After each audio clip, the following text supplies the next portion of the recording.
லூக்கா 19ஆம் அதிகாரம் 10ஆம் வசனம். அல்லேலூயா. இழந்து போனதை தேடவும் ரட்சிக்கவுமே மனுஷகுமாரன் வந்திருக்கிறார். அல்லேலூயா. இந்த வசனத்துல 3 காரியங்களை குறித்து சொல்லப்பட்டிருக்கிறது. இழந்து போனதை தேடவும் ரட்சிக்கவும். முதலாவது இழந்து போனது, 2வது அதை தேடுகிறாரு, 3வது என்ன பண்றாரு? அதை ரட்சிக்கிறார். அல்லேலூயா. என்ன இழந்து போனாரு, என்ன தேடினாரு, என்ன ரட்சித்தார் அப்படின்னு ஒரு பெரிய கேள்வி வரும். முதலாவது இழந்து போனது அப்படின்னு சொல்லப்பட்டிருக்கு. இங்க இழந்து போனது அப்படின்னு யாரை குறித்து சொல்லப்பட்டிருக்கு? யார் இழந்து போனா, எதை இழந்து போனாங்க அப்படின்னு பார்க்கும்பொழுது இந்த வசனத்துடைய இன்னொரு டிரான்ஸ்லேஷன், அதாவது நமக்கு புரியும்படியாக வேத வல்லுநர்கள் இப்படியா விளக்கியிருக்காங்க. என்னன்னா, மனித குமாரன் இழந்து போன மனிதர்களை கண்டு அவர்களை ரட்சிக்கவுமே என்ன பண்ணாரா? இந்த பூலோகத்துக்கு வந்தார். அல்லேலூயா, அல்லேலூயா. இழந்து போன மனிதர்களை தேடி ரட்சிக்கவே இந்த பூலோகத்துக்கு வந்தார். அப்போ இந்த வசனத்துப்படி இழந்து போனது யார் இழந்து போனாரு? மனிதர்களாகிய உங்களையும் என்னையும் தான் தேவன் என்ன பண்ணாரு? இழந்து போனார். ஏன் இழந்து போனார்? எதற்காக இழந்து போனாரு? எந்த சூழ்நிலை அவர் இழந்து போனாரு அப்படின்னு பாத்தீங்கன்னா, ஆதியாகமத்துல ஆதி காலத்துல என்ன பண்ணிட்டாரு? மனிதங்களை இழக்க வேண்டிய சூழ்நிலை ஏற்பட்டுச்சு. எப்படி ஆதி காலத்திலே மனிதர்களை இழந்து போனாரு அப்படின்னா, வசனம் சொல்லுகிறபடி ஆதியாகமம் 3:11 சொல்லுகிறது, அப்பொழுது அவர், நீ நிர்வாணி என்று உனக்கு அறிவித்தவன் யார்? புசிக்க வேண்டாம் என்று நான் உனக்கு விலக்கின விருட்சத்தின் கனியை புசித்தாயோ அப்படின்ற வசனம் சொல்லியிருக்கு. அப்படின்னா தேவன் ஒரு காரியத்தை சொல்லியிருக்கிறாரு. யார்கிட்ட சொல்லியிருக்கிறாரு? ஆதி மனிதர்களாக இருக்க நம்ம முற்புதாக்களாக இருந்த ஆதாம் ஏவாள் கிட்ட என்ன சொல்லியிருக்காரு? நீங்க எல்லாத்தையும் சாப்பிடுங்க, உங்களுக்காக நான் சகலத்தையும் உண்டு பண்ணினேன், உங்களுக்காக நான் எல்லாத்தையும் ஒப்பு கொடுத்தேன், உங்களுடைய பாதத்தின் கீழே எல்லா ஜீவ ராசிகளும் எல்லா அந்த சகல அதிகாரங்களும் உங்ககிட்ட நான் கொடுத்துட்டேன். ஆனா ஒண்ணு மட்டும் பண்ணாதீங்க. என்ன பண்ணாதீங்க? தோட்டத்து நடுவுல ஒரு கனி வச்சிருக்கேன், அதை மட்டும் சாப்பிடாதீங்கன்ட்டு தேவன் அவன்கிட்ட தெளிவா தான் சொல்லிட்டு போயிருக்காரு. ஆனாலுமே என்ன பண்றாங்க இந்த மனுஷங்க? ஆதி நம்ம முற்பிதா என்ன பண்றாங்க? அவருடைய வார்த்தைக்கு செவி கொடுக்காம எந்த ஒரு கனியை சாப்பிட வேணான்னு சொன்னாரோ அந்த கனி என்ன பண்ணாங்க? எல்லாருமே ஆதாமும் ஏவாளும் சாப்பிட்டாங்க. இதனால என்னாச்சு? தேவனுடைய உறவுல இருந்து என்ன பண்ணப்பட்டாங்க? பிரிக்கப்பட்டாங்க, இழந்து போகப்பட்டாங்க. எப்படின்னா, தேவன் ஒரு மிகப்பெரிய திட்டத்தை வச்சிருந்தார். என்ன திட்டம்னா, இந்த உலகத்தை உருவாக்கி எல்லாத்தையும் நல்லதென்று கண்டு அந்த உலகத்துல மனுஷங்களை உருவாக்கி சகலத்தையும் மனிதருடைய பாதத்திற்கு கீழ்ப்படிந்து அந்த மனிதர்களை எதற்காக உருவாக்கினார் தெரியுமா? தம்மோடு உறவாட, தம்மோடு பேச, அவர்களோடு உறவாட, அவர்களோட மகிழ்ச்சியா இருக்க. எந்நேரமும் மாலை நேரத்துல வந்து வசனம் சொல்லுகிறபடி ஆதியாகமத்துல மாலை வேளையில குளிர்ச்சியான நேரத்துல என்ன பண்ணுவாராம்? தேவன் பரலோகத்தை விட்டு, அங்க இல்லாத மகிமை அந்த பூலோகத்துல இருக்கு, ஆனா அந்த பரலோகத்தை விட்டு இந்த மனிதர்களோட இறங்கி வந்து, யார் இந்த மனிதர்கள்? அவர் கையினால மண்ணை எடுத்து உருவாக்கப்பட்டு அவருடைய ஜீவ சுவாசத்தை கொடுத்த அந்த மனிதர்களோட உறவாடணும், பேசணும், சந்தோஷமா இருக்கணும், அவரோட எல்லாத்தையும் பகிர்ந்துக்கணும்னு சொல்லிட்டு அண்ட சராசரங்களை உண்டாக்கின அந்த சர்வ வல்லமையுள்ள தேவன் என்ன பண்ணாரு? இந்த பரலோகத்தை விட்டு இறங்கி வந்தார். இந்த இறங்கி வந்தது மட்டும் இல்ல, அந்த மனிதர்களை பரிசுத்த சந்ததியாய் பெற்றெடுக்கும்படி அவர்களுக்கு கிருபை தந்து தோட்டத்தின் நடுவுல இன்னொரு கனி இருந்துச்சு. என்ன கனி அது? ஜீவ விருட்சத்தின் கனி. அல்லேலூயா. அந்த கனியை புசிச்சு என்றென்றும் சாகாதவர்களாய் நாமும், அதாவது தேவனும் அந்த படைக்கப்பட்ட மனிதர்களும் ஒன்றாய் நித்திய காலமாய் சந்தோஷமாய் வாழ வேண்டும் என்பதை ஒரு பெரிய திட்டத்தை தான் ஆண்டவர் என்ன பண்றாரு? ஆதி காலத்திலே வச்சிருந்தாரு. இதை பார்த்த திட்டத்தை ஒருத்தர் பார்த்துக்கிட்டு இருந்தான். யார் இது? தள்ளப்பட்டவனாகிய பழைய பாம்பாகிய வலுசர்பம் பார்த்துக்கிட்டே இருந்துச்சு. நீங்க இப்படி ஒரு திட்டத்தை போடுறீங்களா, அதை நான் எப்படி மாத்துறேன் பாருங்கன்னு சொல்லிட்டு அந்த ஆதியாகமத்துல ஏவாளோட வஞ்சித்து தேவனுடைய ஆளுகையில இருந்து எல்லாரும் தேவனுடைய வார்த்தைக்கு கீழ்ப்பட்டு அவரை போலவே அவருடைய சாயலாகவே பரிசுத்தமாய் தங்கள் நிர்வாணிகள் என்பதை கூட உணர முடியாத, அதாவது அதை உணர்ந்து கொள்ளாதபடி அவங்க பரிசுத்தமாய் காணப்பட்டாங்களாம். தேவனை போல ஒரே பிரகாசமான ஒளியில வாசம் செய்த அந்த மனிதர்களாகிய அவர்களை தேவனுடைய ஆளுகையில விட்டு பிரித்து அவனுடைய ஆளுகைக்குள்ள கொண்டு வருகிறான். அல்லேலூயா. இப்படி அவனுடைய ஆளுகைக்குள்ள வரும்பொழுது தேவனுடைய வழியிலிருந்து என்ன பண்ணப்படுறாங்க? அவங்க மறக்கப்படுறாங்க. தேவனுடைய வழியை விட்டு என்ன பண்றாங்க? விலகி போறாங்க. இப்படி விலகி போறதுனால என்னாச்சு? தேவன் அந்த ஏதேன் தோட்டத்தை விட்டு என்ன பண்ணிடுறாரு, அவங்களை துரத்தி விட்டு கேருபீன்களையும் பட்டயங்களையும் உடைய தூதர்களை காவல் வச்சுட்டாரு. ஏன் காவல் வச்சாரு? பின்னும் இவர்கள் கீழ்ப்படியாம இந்த ஒரு நிலையில போய் அந்த ஜீவ விருட்சத்தின் கனியை புசிக்க கூடாதுன்னு சொல்லிட்டு காவல் வச்சு தேவனுடைய உறவுல ஆதி காலத்துல என்ன பண்ணிட்டாங்க, மனிதர்கள் இழந்து போனாங்க. இந்த வசனம் அதை தான் சொல்லுது, இழந்து போனதை தேடவும் ரட்சிக்கவும் வந்தார். அப்போ இழந்து போனது யாருன்னா மனிதர்களை இழந்து போனாரு. எப்படி இழந்து போனாரு? ஆதி காலத்துல அவங்க கீழ்ப்படியாமையினால, தேவனுடைய வார்த்தைக்கு செவி கொடுக்காமல் போனதுனால, அந்த ஒரு உன்னத உறவுல அந்த ஒரு பரிசுத்த சந்ததியாய் பெற்றெடுக்கப்பட்டு நித்திய காலமாய் அவரோடு இசைந்து உறவாட வேண்டிய மனிதர்கள் இழந்து போகப்பட்டார்கள். ஹல்லேலூயா. சரி, இழந்து போனார்களே, அப்புறம் ஏன் தேட வரணும்? இது மிகப்பெரிய கேள்வியா இருக்குல்ல. இழந்து போனது சரி, அவர் நம்ம கீழ்ப்படியாமனால ஆதி பிதாக்கள் இழந்து போயிட்டாரு. அதே கண்டினியூஸா அவர்கள் எல்லா மனிதர்களும் அவரை விட்டு பிரிந்து போயிட்டாங்க. பின்ன ஏன் அவர் தேட வரணும்? இழந்து போனவர்களை மீட்க வரலாம் அப்படின்னு வசனம் போட்டிருக்கலாம்ல. இழந்து போனவர்களை தேவன் ரட்சித்தார் அப்படின்னு வசனம் போட்டிருக்கலாம்ல. நடுவுல ஒரு வார்த்தை தேடவும் அப்படின்னு வந்திருக்கு. அப்படி அந்த தேடவும்னா என்ன?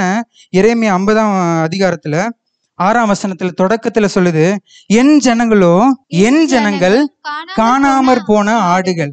அப்போ என்ன பண்ணப்பட்டாங்க? காணாம போயிட்டாங்க. அவருடைய கண்ணுக்கு தெரியாமலே போயிட்டாங்க. ஏன்? ஒளிக்கும் இருளுக்கும் சம்பந்தம் ஏது? பரிசுத்தத்திற்கும் பாவத்திற்கும் ஐக்கியம் ஏது? அவர்கள் பிரிக்கப்பட்டார்கள், அவர்கள் காணாமல் போகப்பட்டார்கள். எதனால காணாமல் போகப்பட்டார்கள்? எதனால் இழந்து போகப்பட்டார்கள்னா வசனம் வாசிக்கலாம். ஏசாயா 59:2. உங்கள் அக்கிரமங்களே உங்களுக்கும் உங்கள் தேவனுக்கும் நடுவாக பிரிவினை உண்டாக்குகிறது. உங்கள் பாவங்களே அவர் உங்களுக்கு செவி கொடாதபடிக்கு அவருடைய முகத்தை உங்களுக்கு மறைக்கிறது. ஹல்லேலூயா. எப்படி காணாம போயிட்டாங்க தெரியுமா? எப்படி இழந்து போனாங்க தெரியுமா? எப்படி அவரை விட்டு மறைஞ்சு போனாங்க தெரியுமா? அந்த மனிதர்கள் செய்த பாவங்களை என்ன பண்ணுச்சு? தேவனை விட்டு அவங்களை பிரிச்சு பிரிச்சு தூரமா கொண்டு போய் அவர்கள் தேவனுடைய கண்களுக்கு முன்பாக மறைக்கப்படுற அளவுக்கு அவங்க பாவம் அப்படி ஒரு செவுறு போல அவங்க முன்னாடி நிக்குது. தேவன் எப்படியாச்சும் அவர்கள்கிட்ட நெருங்கும்போது, முயற்சி செய்யும்போது என்ன தெரியுமாவது? அந்த மனிதர்கள் செய்த அந்த அக்கிரமங்களும் பாவங்களும் என்ன பண்ணுது? தேவனுக்கு முன்பாக அப்படியே செவுறு போல வந்து நிக்குது. நிக்கிறதுனால தேவன் என்ன பண்ண முடியல? அவர்களோட நெருங்கி சேர முடியல. அந்த இழந்து போன மனிதர்கள் அவர்கள் எடுக்க முடியல. ஏன்னா இந்த பாவம் குறுக்க நிக்குது. அந்த பாவம் அந்த மனிதர்கள் தேவனை விட்டு பிரித்து போகுது. இதனால தான் அந்த ஜனங்கள் என்ன பண்ணப்பட்டாங்க? காணாமல் போகப்பட்டாங்க. இந்த காணாமல் போன ஜனங்களை தான் தேடவும் வந்தார். அல்லேலூயா, அல்லேலூயா. இழந்து போன ஜனங்களை ஃபர்ஸ்ட் யார் இழந்து போனது? மனிதர்களை. எப்படி இழந்து போனாங்க? கீழ்ப்படியாமல் தேவனுடைய வார்த்தையை கேட்காம இழந்து போனாங்க. அவர்களை ஏன் தேடணும்? அவங்க பாவம் செய்து தேவனுக்கு விரோதமாய் அக்கிரமங்கள் செய்து அந்த பாவம் அவருக்கும் மனிதருக்கும் நடுவாக சுவராக நின்று அவர்களை காணாமல் போக செய்தது. அந்த காணாமல் போன மனிதர்களை என்ன பண்றாரு? தேவன் தேட வர்றாரு. மூணாவது, ரட்சிக்கவுமே வந்தார். எப்படி, எந்த வகையில ரட்சித்தார்? யாரை ரட்சித்தார்? எடுத்து வாசிக்கலாமா? தீத்து 2:14. அவர் நம்மை சகல அக்கிரமங்களில் நின்று மீட்டு கொண்டு தமக்குரிய சொந்த ஜனங்களாகவும் நற்கிரியைகளை செய்ய பக்தி வைராக்கியம் உள்ளவர்களாகவும் நம்மை சுதந்தரிக்கும்படி நமக்காக தம்மை தாமே ஒப்பு கொடுத்தார். அல்லேலூயா. அவர் நம்மை சகல அக்கிரமங்களில் நின்று மீட்டு கொண்டு தமக்குரிய சொந்த ஜனங்களாக தெரிந்து கொள்ளும்படி என்ன பண்ணாராம்? நமக்காக தம்மை தாமே என்ன பண்ணாராம்? ஒப்பு கொடுத்து தான் நம்மளை என்ன பண்ணாரு? ரட்சித்தார். இந்த வசனத்தை நம்ம படிக்கும்பொழுது நமக்காக இயேசு கிறிஸ்துவ பலியாக ஒப்பு கொடுத்துட்டாரு. நம்ம செஞ்ச பாவத்திற்காக, தேவனை விட்டு பிரிஞ்ச அந்த உறவுல திரும்பவும் நம்ம இணைக்கிறதுக்காக நம்மளை தேடி வந்து நமக்காக இயேசுவை ஜீவ பலியாக ஒப்பு கொடுத்துட்டாரு அப்படின்னு நம்ம படிக்கும்பொழுது அது ஒரு மேலோட்டமாக தெரிய மாதிரி காணப்படலாம். நமக்காக ஆண்டவர் பலியானாரு, நமக்காக ஒப்பு கொடுக்கப்பட்டாரு அப்படின்னு சொல்லிட்டு அந்த காரியம் ஒரு மேலோட்டமா தெரியலாம். ஆனா அதோடைய அர்த்தம் எப்படின்னா, எப்படி ரட்சித்தாரு, எப்படி காப்பாற்றினாரு, அவருடைய துடிப்பு எப்படி இருந்துச்சு அப்படின்றத தேவன் விரிவாக நம்மளோட பேசுவாராக. இந்த வசனத்தை நம்ம ஆங்கிலத்துல பார்க்கும்போதுன்னா, for the son of man is come to seek and save that which was lost. அப்படின்னா ரட்சிக்கவும் என்ற அர்த்தம் எப்படின்னா நம்மளுக்கு முதல்ல தெளிவா தெரிஞ்சிருக்கணும். ரட்சிக்கவும் அப்படின்னா ஆங்கிலத்துல இந்த சேவன் சொல்லப்பட்டது. சேவனா காப்பாற்றப்படுது. ஏதோ ஒரு அடிமைத்தனத்திலேயோ இல்ல ஏதோ ஒரு பாவத்திலேயோ ஏதோ ஒரு நோயிலையோ ஏதோ ஒரு பிசாசின் பிடியிலோ இருந்த ஜனங்களை, இழந்து போன அந்த ஜனங்களை தேடி வந்து ஒருத்தவர் என்ன பண்றாரு, காப்பாற்றுகிறவராய் காணப்படுகிறார். எப்படி காப்பாற்றினார்? தம்மை தாமே ஜீவ பலியாக ஒப்பு கொடுத்தார். அந்த எப்படிலாம் அவர் காப்பாற்றினார், எந்த வகையிலலாம் காப்பாற்றினாரு, ஒரு சில வார்த்தைகளை ஒரு சில காரியங்களை நம்ம பார்க்கலாம். தேவன் ஆதி காலத்துல மனிதர்களை இழந்து போனார். இழந்து போன மனிதர்களை அப்படியே விட்டுட்டார். ஆதி காலத்துல அவர் விடல. அவருடைய மனசு எப்போ அந்த மனிதர்களை இழந்தாரோ அப்பத்துல இருந்து அவருடைய மனசுல ஏக்கங்கள்லாம் என்ன தெரியுமா, எப்போ அவங்க என்கிட்ட வருவாங்க, எப்போ அவங்க என் கூட இன்னும் நெருங்கி சேருவாங்க, எப்போ நான் ஆதி காலத்துல முன்னாடி நான் படைக்கும் போது அவர்களோட உறவாடணும், எப்படி அவங்களோட சந்தோஷமா இசைஞ்சனோ, நான் பகல் நேரத்துல குளிர்ச்சியான வேலையில அவங்களோடு எப்படி ஐக்கியப்பட்டு ஒன்றாக பேசி சிரிச்சு கொண்டு இருந்தனோ அந்த மாதிரி எப்பொழுது நான் அவர்களோடு இணைவன் சொல்லிட்டு ஆண்டவர் துடிச்சுக்கிட்டே இருக்கிறாரு. இந்த துடிப்பினால அநேக மனிதர்கள் ஆண்டவர் எழுப்பினார். யாரு? ஆபிரகாம் எழுப்பினார். ஆதியாகமம் 12ஆம் அதிகாரத்துல ஆபிரகாமை தெரிந்து கொண்டு அவர் மூலமா ஒரு சந்ததி உண்டு பண்ணி அந்த சந்ததியில நம்ம இழந்து போன மனிதர்களை தேடி அவர்களோடு அந்த உறவை நம்ம பலப்படுத்தோன்னு ஆண்டவர் ஆபிரகாமை தெரிந்து கொண்டுகிறாரு. ஆனா அந்த ஜனங்களும் பாவத்தில் விழுந்து அப்படியே அந்த இஸ்ரவேல் ஜனங்கள் இப்படி அவர்களை ரட்சிப்பதற்காக, இப்படி அவர்களை காப்பாற்றுவதற்காக, இப்படி அந்த உறவை தேடி அவர்களோடு இசைந்து வாழ்வதற்கான முயற்சிகளை ஆண்டவர் எடுத்துக்கொண்டே இருந்தார். எப்படி? மோசே என்னும் ரட்சகரை எழுப்பினார், பலவான்களை எழுப்பினார், நியாயாதிபதிகளை எழுப்பினார், ராஜாக்களை எழுப்பினார், தீர்க்கதரிசிகளை எழுப்பினார். இப்படி அநேக மனிதர்களை அவர் உருவாக்கி எப்படியாச்சும் இந்த ஜனங்க என் கூட வந்துட மாட்டாங்களா, எப்படியாச்சும் இந்த இழந்து போன உறவை நான் மீட்டுக்கொள்ள மாட்டேனான்ட்டு ஆண்டவர் முயற்சி செஞ்சுக்கிட்டே இருந்தாரு.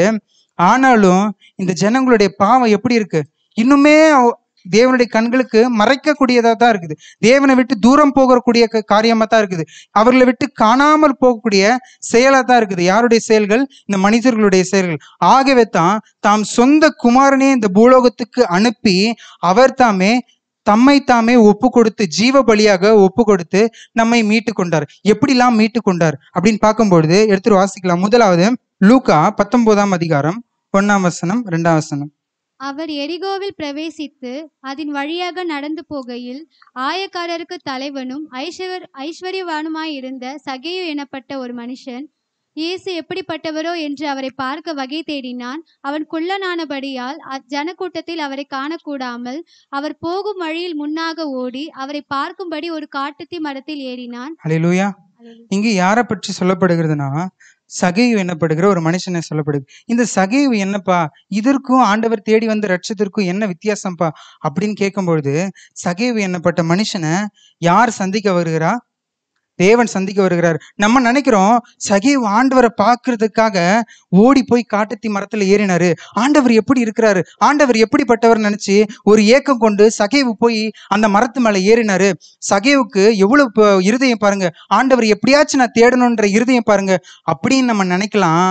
ஆனா சகேவை தேடி வர்றதுக்காக ஒருத்தர் பிரயாசப்பட்டிருக்காரு. எப்படி தெரியுமா?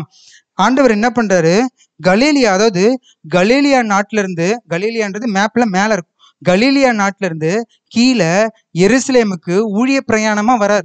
வந்து எருசலேம்ல தங்கி இருந்தது அப்படியே இல்ல, திரும்பவும் அவர் என்ன பண்றாரு, எரிகோக்கு போறார். ஏற்கனவே ஊழியத்துல அவ்வளவு களைப்பா இருப்பாரு. கலீலியா இந்த ஜெருசலேம் அப்படின்னு சொல்றதுல ரொம்ப கிட்ட இல்ல, ரொம்ப ரொம்ப தூரம், எல்லாமே ரொம்ப பாலைவனம், வனாந்திரம். இந்த மாதிரியான சூழ்நிலையில நடந்து போய் அவர் ஊழியங்களை செய்து திரும்பவும் எங்க வராரு, எரிகோக்கு வராரு. எதுக்கு தெரியுமா எரிகோக்கு வராரு? எரிகோவுல ஒருத்தரோட வீட்டுல தங்க வராரு. அல்லேலூயா.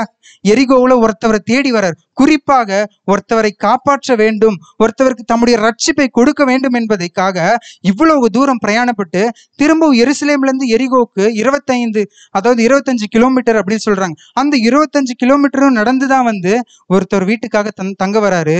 அவரு தான் யாரு? சகேவு. அதனால தான் வந்த உடனே சொல்றாரு மரத்துல இருந்து, சகேவுக்கு எப்படி அவர் பேர் தெரியும்?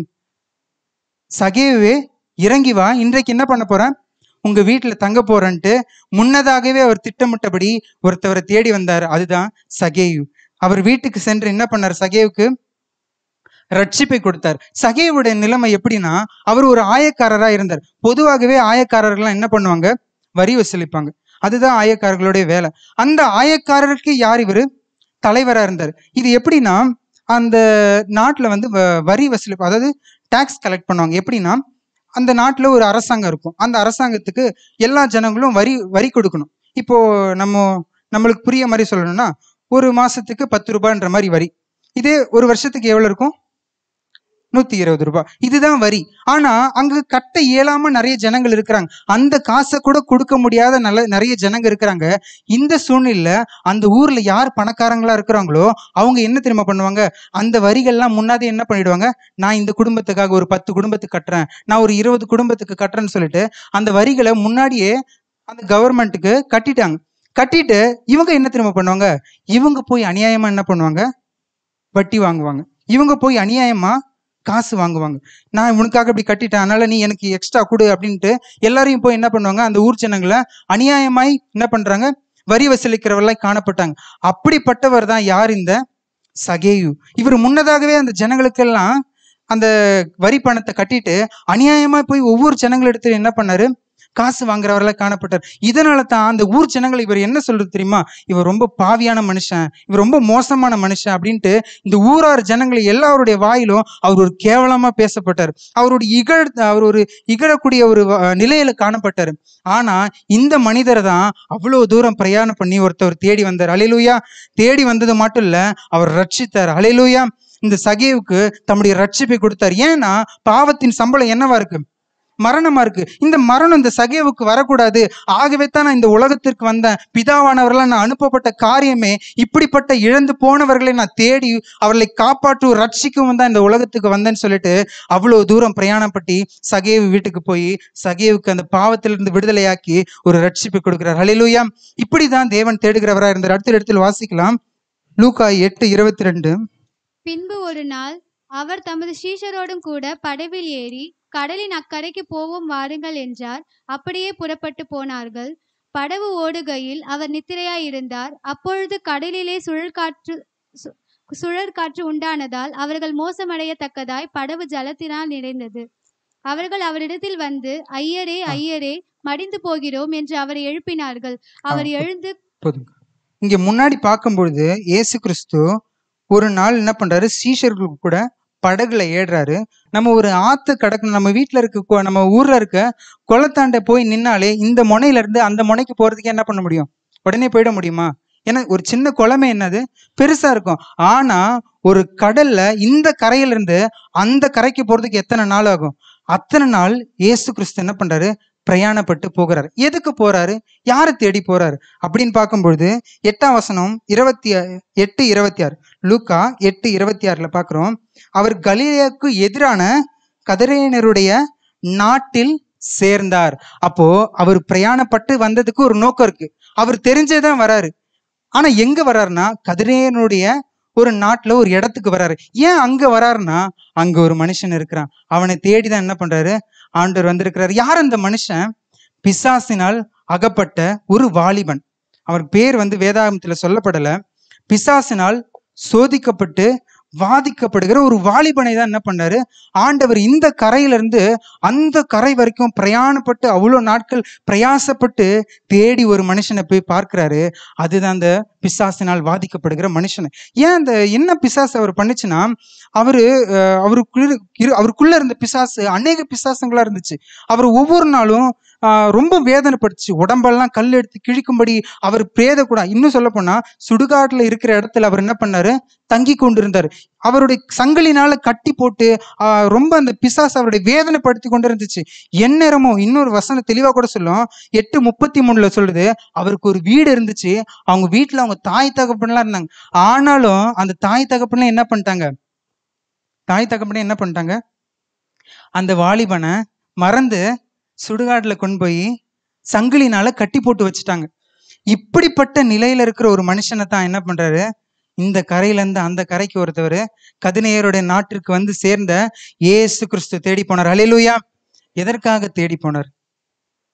அவனுடைய எல்லா பிசாசின் கிரியிலிருந்து அவனை ரட்சிக்கவே என்ன பண்ணாரு? அவனை அந்த பிசாசு கொடுமைப்படுத்துகிற அந்த கொடுமையிலிருந்து என்ன பண்றதுக்கு காப்பாற்றுவதற்காக என்ன பண்ணாரு? அவர் தேடி சென்றார். அல்லேலூயா. இந்த ஒரு அன்பான தேவன் தான் நம்ம இருக்கிறோம்ல. அவர் தேடி சென்று அவர் பேரு கேட்கிறாரு, உன்னுடைய பேர் என்னன்னு கேட்கிறாரு. ஆனா அந்த வாலிபனுடைய பேர் சொல்லல. அதுக்கு பதிலா நாங்கள் என்ன பண்றோம், அநேகமா இருக்கிறபடியால் லேகியோன் என்ற என்னது அந்த பிசாசு பிடித்த வாலிபன் சொன்னார். அந்த லேகியோன் அப்படின்னா என்ன அர்த்தம் அப்படின்னா, லேகியோன்றது ஒரு பேர் கிடையாது, அது ஒரு எண்ணிக்கையை குறிக்குது.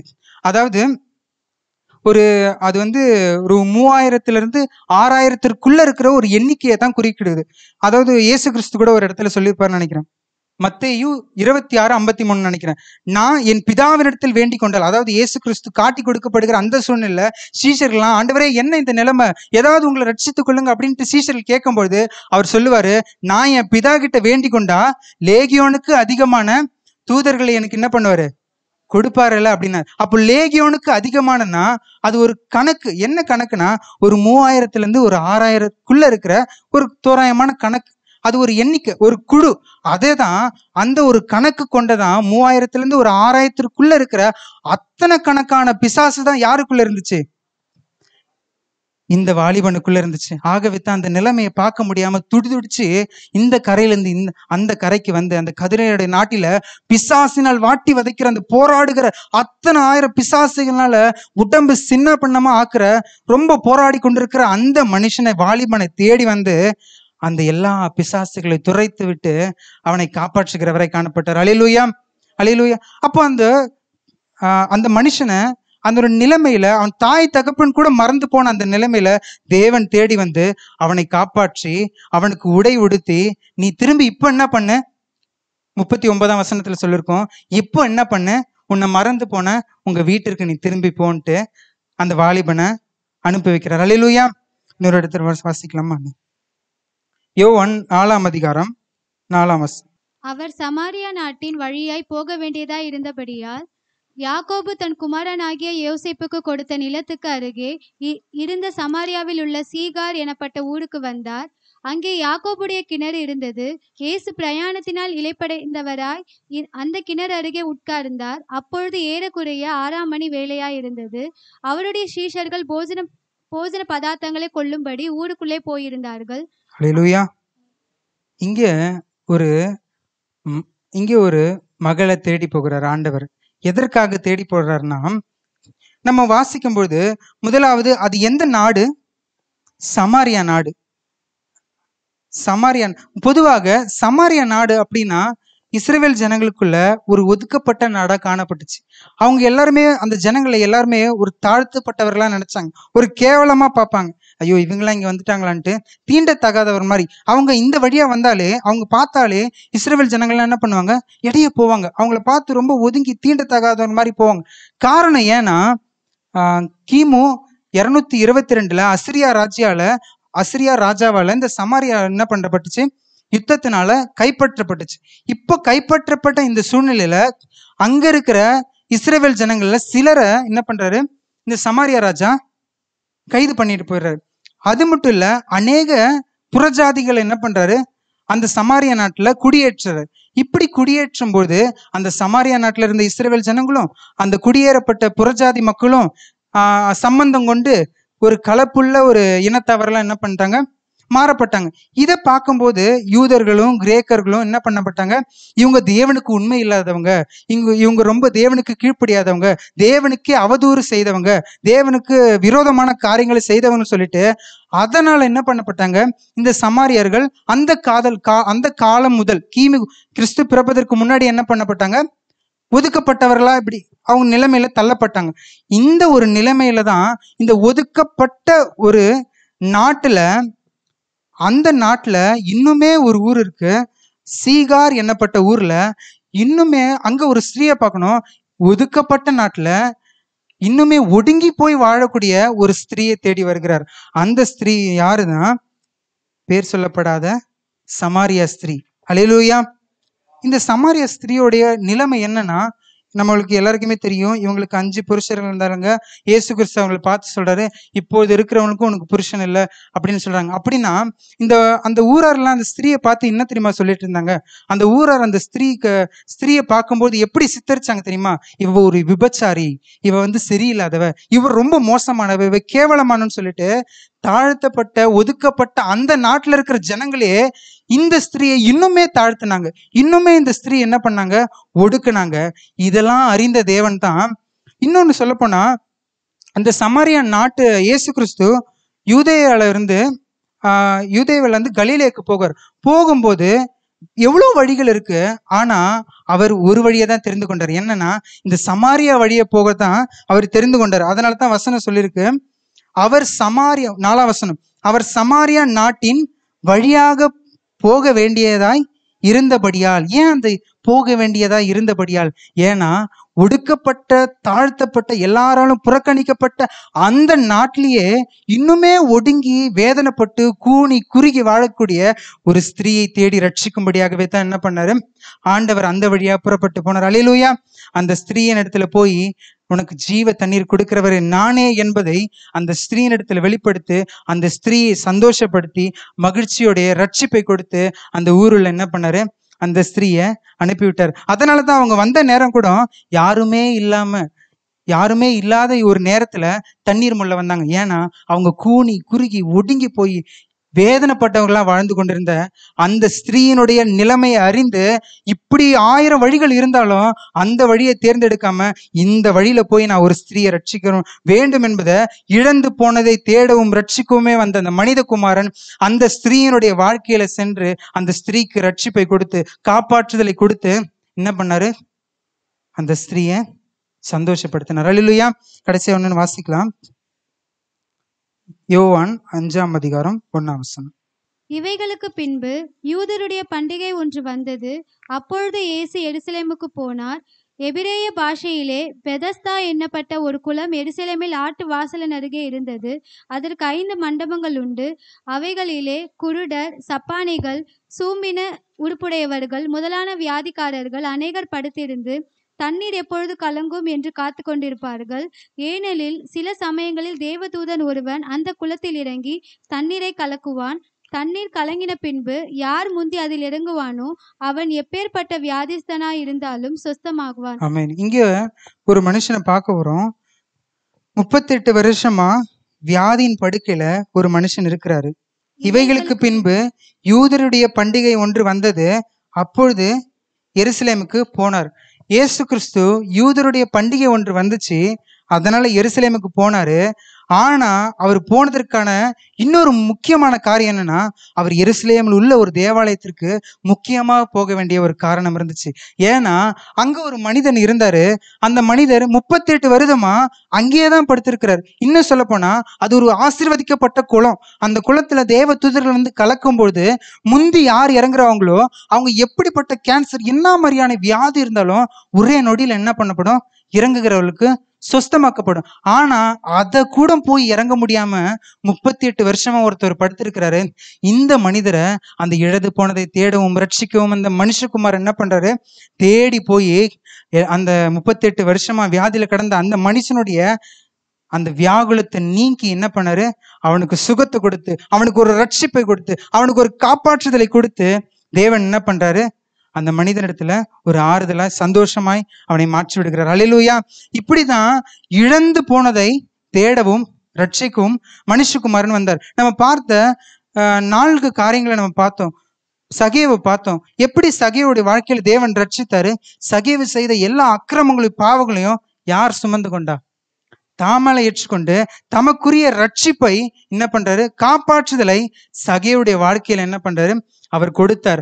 அடுத்து பார்த்தோம், அந்த பிசாசினால் வாதிக்கப்பட்ட மனுஷன், லேகியோன் சொல்லப்படுகிற 3000 6000 அதிகமான பிசாசுகள் கொண்ட பிசாசினால் வாதிக்கப்பட்டு வேதனைப்பட்டு ஒவ்வொரு நாளும் காயப்படுத்தி நொந்து போகிற அந்த மனிதனை தேடி, நீ என்னுடைய அந்த வாலிபனுக்கு, என்னுடைய மகனுக்கு நீ என்னென்னலாம் அழகடிச்சியோ, நீ என்னென்னலாம் வேதனை கொடுத்தியோ அந்த வேதனை சிலுவையில் அவர் சகித்தார். அவருடைய சரீரம் முழுவதும் ஏர் உழுந்த நிலம் போல அந்த கேடு அடைஞ்சார். அல்லேலூயா. அந்த பிசாசினுடைய எல்லா கிரியைகளையும் அவர் சிலுவையில சுமந்து கொண்டார். அந்த வாலிபனுக்கு ரட்சிப்பை கொடுத்தார். அந்த ஒடுக்கப்பட்ட கிராமத்துல புறக்கணிக்கப்பட்ட ஒருவராலும் நினைக்க கூடாத ஒரு தாழ்த்தப்பட்ட ஒரு நாட்டுல இன்னுமே கூனி கூனி குறுகி வேதனையோடு வாழ்ந்த ஒரு ஸ்திரீயை போய் ஆண்டவர் தேடி, உன்னுடைய இந்த கூணுதல் குறுகுதலை, உன்னுடைய இந்த பாரத்தை, உன்னுடைய இந்த வேதனைகளை நான் சுமந்துக்கிறேன்னு இருக்குன்னு சொல்லிட்டு அதை எல்லாத்தையும் தாமேல ஏற்றுக்கொண்டு அந்த ஸ்திரீக்கு ரட்சிப்பை கொடுத்து அந்த ஸ்திரீயை காப்பாற்றுகிற தேவனாய் காணப்படுகிறார். 38 வருஷமா ஒரே இடத்துல படுத்துக்கிற ஒருவராலும் தூக்கி அந்த குளத்துல இறக்க ஒரு அனாதியற்றவராய் கடந்த அந்த மனிதரை, நீ கவலைப்படாத, உன் வியாதியை என் மேல நான் சுமந்துக்கிறேன், நீ சுகமாகு அப்படின்னு தம்முடைய ரட்சிப்பை கொடுத்து என்ன பண்ணாரு? காப்பாற்றுகிற தேவனா இருந்தார். இந்த ஒரு மகிமையுள்ள தேவன் தான் இழந்து போனதை தேடவும் ரட்சிக்கவும் மனுஷகுமாரன் வந்தார். அப்படிப்பட்ட ஒரு நெருக்குதலின் சூழ்நிலையில தேவன் உதவி செய்கிறவரா இருக்கிறார். ஆகவே தான் ஏசாயா 53:5 சொன்னார், அவர் நெருக்கப்பட்டார். அல்லேலூயா. நம்முடைய எல்லா நெருக்குதலுக்கும், நம்முடைய எல்லா பாவத்தினால சூழப்படுகிற எல்லா அந்த அக்கிரமத்திற்கும் யார் நெருக்கப்பட்டார்? ஆண்டவராகிய இயேசு கிறிஸ்து நெருக்கப்பட்டார். ஆகவே தான் சங்கீதம் 34:18 சொல்றார், நான் இந்த நெருக்கத்தின் வழியா கடந்து போயிருக்கிறேன், நான் இந்த பாவத்தின் பாரத்தை சுமந்திருக்கிறேன், நான் உங்களுடைய வியாதியை சுமந்திருக்கிறேன். ஒருவேளை நம்ம சொல்லலாம், இந்த பாவம் என்ன நெருக்குது, என்னை விட முடியல, இந்த பாவத்தை விட்டு என்னாலும் நீங்க முடியல, இந்த பிசாசு என்ன ரொம்ப நெருக்குது, என்னை தூக்க விடல, நைட்லாம் என் மேல அழுத்துது, என்னை ஒரு மாதிரி கொடுமைப்படுத்துது அப்படின்னு நம்ம கதறலாம். இந்த வியாதி எப்படி வந்துச்சுன்னே தெரியல, இந்த வியாதி இதுக்கு தீர்வு என்னன்னு தெரியல, ரொம்ப வேதனையா இருக்கு அப்படின்னு நம்ம ஒவ்வொரு நாளும் கதறப்படலாம். நம்ம எல்லாராலும் மறக்கப்பட்டு கூனி குறுகி வாழலாம். ஆனா இந்த நெருக்கத்தின் மத்தியில நமக்கு உதவி செய்கிற ஒருவர் இருக்கிறார். அததான் சங்கீதம் 34:18 சொல்லுது, நொறுங்குண்ட இருதயம் உள்ளவர்களுக்கு கர்த்தர் எங்கேயோ இல்லை, வானத்துல உட்கார்ந்துட்டு இல்ல, பரலோகத்துல இல்ல, சமீபமா இருக்கிறார். அல்லேலூயா. நறுங்குண்ட ஆவி உள்ளவர்களை என்ன பண்றாரு? ரட்சிக்கிறார்னா என்னது? காப்பாற்றுகிறார், அவர்களுக்கு உதவி செய்கிறார். அந்த அந்த நெருக்கங்களை யார் மேல ஏற்றுக்கொள்கிறார்? தாம் மேல ஏற்றுக்கொண்டு. ஆகவே தான் மெய்யாகவே அவர் நம்முடைய பாடுகளை ஏற்றுக்கொண்டார், நம்முடைய அக்கிரமங்களை சுமந்தார், அவர் நெருக்கப்பட்டார். ஏன்னா நெருக்கப்படுகிற யாவருக்கும் அவர் உதவி செய்யும், நெருக்கப்படுகிற யாவருக்கும் அவர் ரட்சிப்பை கொடுக்க, ஒடுக்கப்பட்டு கூனி குறுகிற யாவருக்கும் அவர் காப்பாற்றுதலை, தம்முடைய ரட்சிப்பை கொடுக்க, இல்லை வியாதியுள்ள போராட்டத்துல கிடக்கிற ஒவ்வொருக்கும் சுகத்தை கொடுக்க என்ன பண்றாரு?